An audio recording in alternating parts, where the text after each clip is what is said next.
Mullalar devletinin siyasetini götürüşün üzerinden de söz eytiler. Vakıtında mesela Hizbut Tahrir vakıtında eyttiler andı uyuşmaga kirmegiz yarı ansı bolsun diye. Ama kimdir eytirgen mümkün? Men bir nindi uyuşmaga kirmedim, lakin benim ailemning, benim tuğanımның bir nindi günahsızlık alıp gittiler de yapıp koydular deb eytirgen mümkün. Менә мөселманнар башка төрле фикер әйтә аламы һәм кай очракта аңа фитнәче дип әйтергә ярый. Һәрбер кеше үзенең фикерен белдерә ала. Һәрбер кеше. Кайбер имамларыбыз да бу көндә бездән минбәрдән сөйли, үзенең фикерен халык фикере дип, яисә мөхтәсибәт фикере, яисә дини идарә фикере дип сөйли. Кайбер шәхесләр үзенең фикерен әйтә ала, әлбәттә. Әмма ләкин кешенең эндәмәскә. Шуларга үзенең фикерен белдер. Туганларына җәберлиләр икән, әлбәттә аны белдерә аласың. Әмма сиясәткә калырга кирәкмидер. Без Аллаһка инанабыз, пәйгамбәребезгә, китапларыбызга, сиясәткә нәрсәгә кирәк? Кирәкми, сиясәт белән буталарга кирәкми, имамларга, тем более, имамлар, муфтилар сиясәткә кермәсендә. Политика белән шөгыльләнәсе кирәк икән, ул вакытта үзең вазифаңны калдыр, кит имамчылыктан, муфтиликтән, каян бул политикага кер. Әмма динне дә алып барып, политиканы да бергә алып барырга бу ярамый.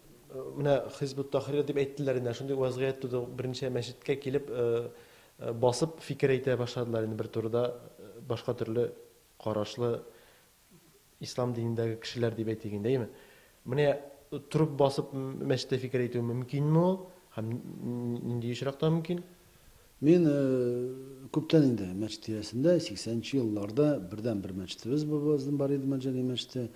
Шул вакытта bir хәзрәттән, Әхмәд Зәки хәзрәт минбәрдән җомга вагызында bir кеше үзенең фикерен залдан әйткәндә, бу моны әйтте.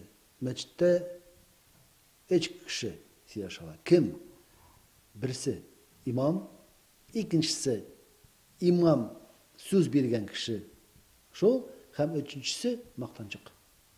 Башка кеше сөйләшмәс мәчеттә. Бер сүз кычкыра да, фитнә таратыр да, кем кычкыра, үзе качып кала. Нишәләр микән дип көтеп торалар.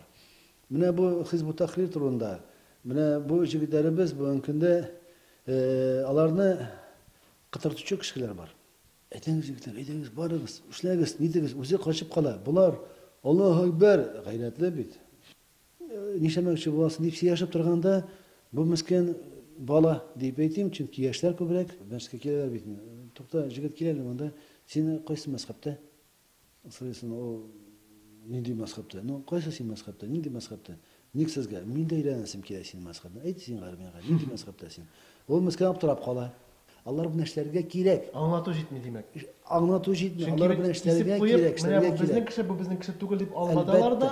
Әлбәттә, мәшкә кирәк икән, бу Хизбут Тахрир куыгыз аны. Әйе. Ул мискин кая барсын? Тагын шундый кешене эзли инде. Эзли, алар оешалар, алар күбәяләр. Һәм аннары Әмма аларны алып китеп монда, аның менә сөйләшсән, әңгәмә итсән, әйдә, бүген бар минем кешеләрем, исемнәрен атамыйм, андый кешеләрем бар.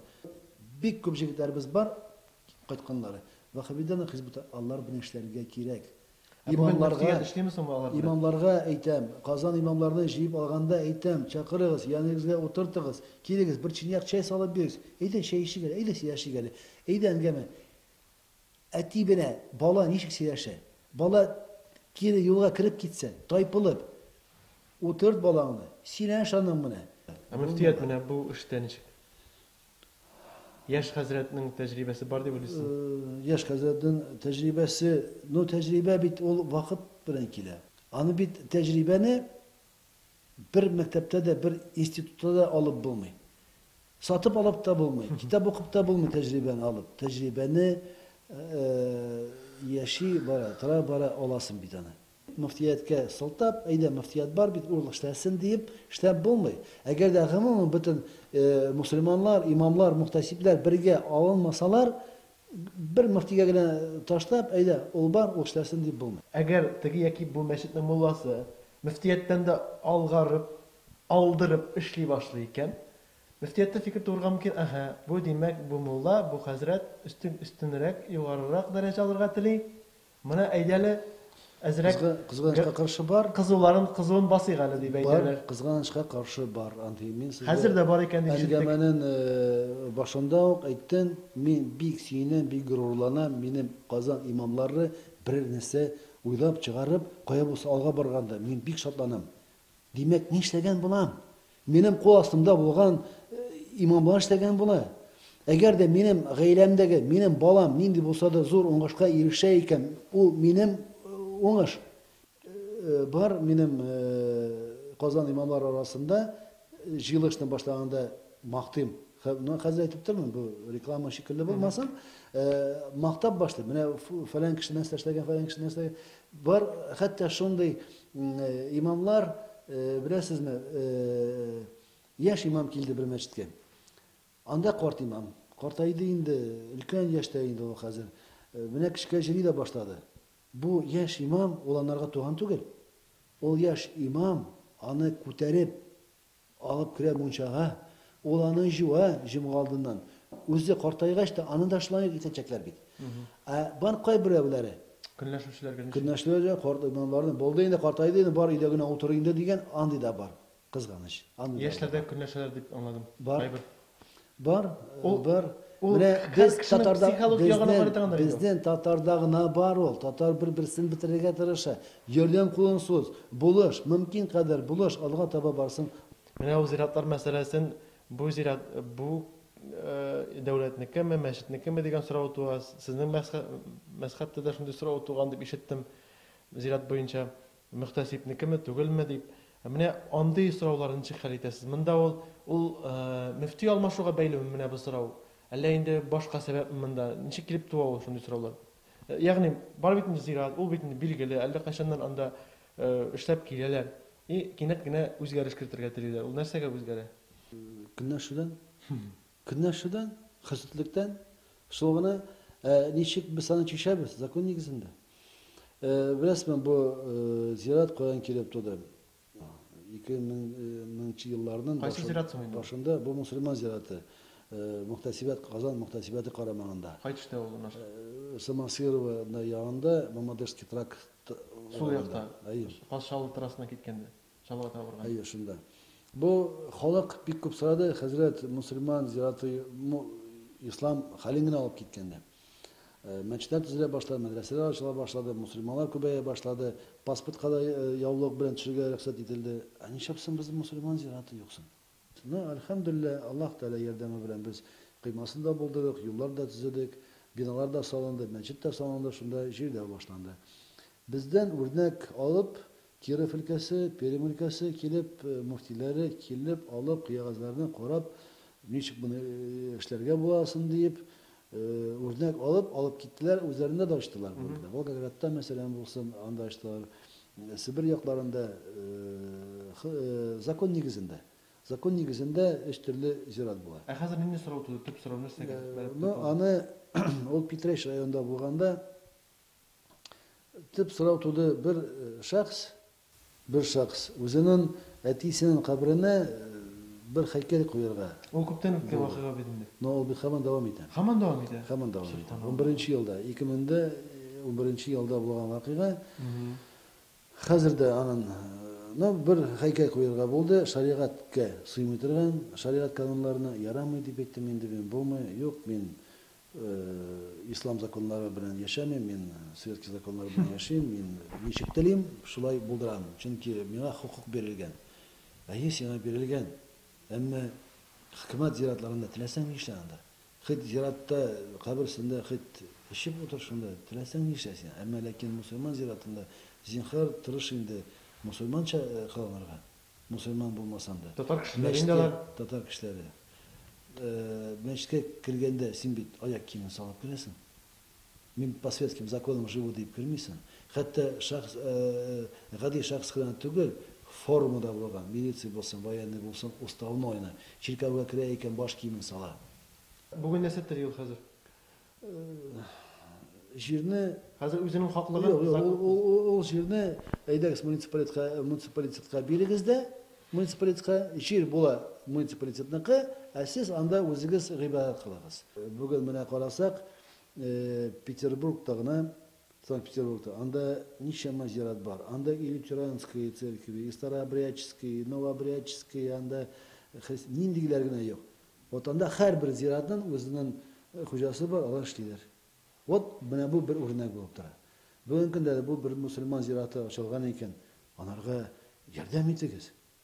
Ярдәм итмәсәгез дә кымачауламагыз. Юк, мен ул зиратта үземдә булдым. Аның бит әле мөселман кешесе өчен чыннан да күмдән икән кирип намаз укый торган җире бар иде аның. Бараны Хәзер дә бар. Анда һәрбер өйдә бит мәйетне кертеп тә булмый. Носилка белән мәсәлән 14нче этаж лифтын эшләмәсә, иреже 5нче этажда булсын. Хрущевкаларда авыр бит инде, җайсыз бит инде мәйетне кертергә. Анда безнең мәйет җыва торган җиребез дә бар, кәфенни торган җиребез дә бар.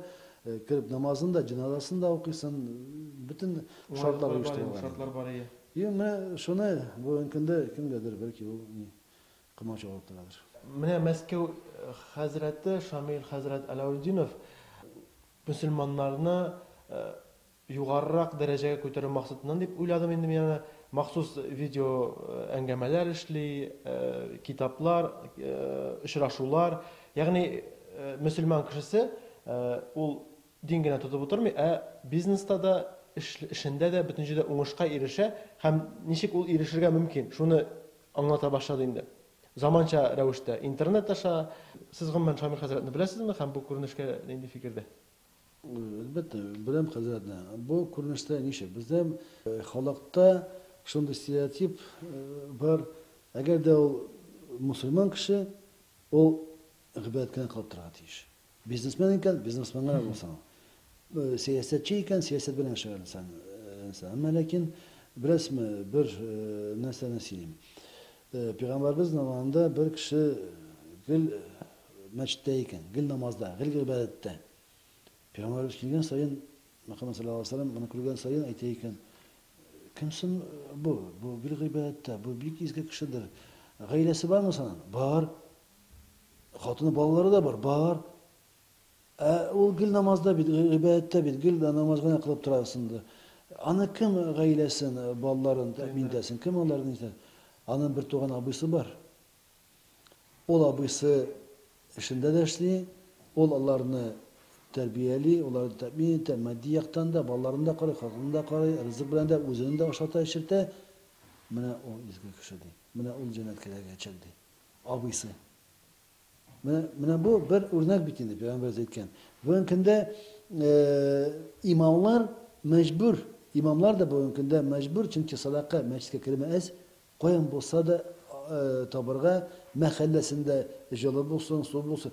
Мәсәлән, Мәрҗани мәчете ай сайын, менә кышкы айларда 170 мең сум күләмендә җылылык өчен генә түлибез. 110-120 мең ут өчен. Бер айда бу. Бу только җылы белән ут өчен. 300 меңгә якын монда. Аны башка налоглары да бар, салымлар бар. Аны каян алып бетергә? Әлбәттә, берәр нәрсә кирәк. Но кибитебез бар инде, китап кибите бар инде. Но ул нәрсә күпме бирә. Әлбәттә, әгәр дә имам кешеләре фақат дин белән шөгыльләнсә, эшмәкәрләребез бар. Алар тәэмин итсә, элекке революция хәтта шулай иде. Кайбер эшмәкәр үз үстенә җылылыкны ала иде, кемдер утны ала иде, кемдер коверларны, җиһазларны, лампочкаларны үстенә ала иде, кемдер зарплатасын түләйде. Вот шундый хәлгә без иншалла килербез дип өметләнәм.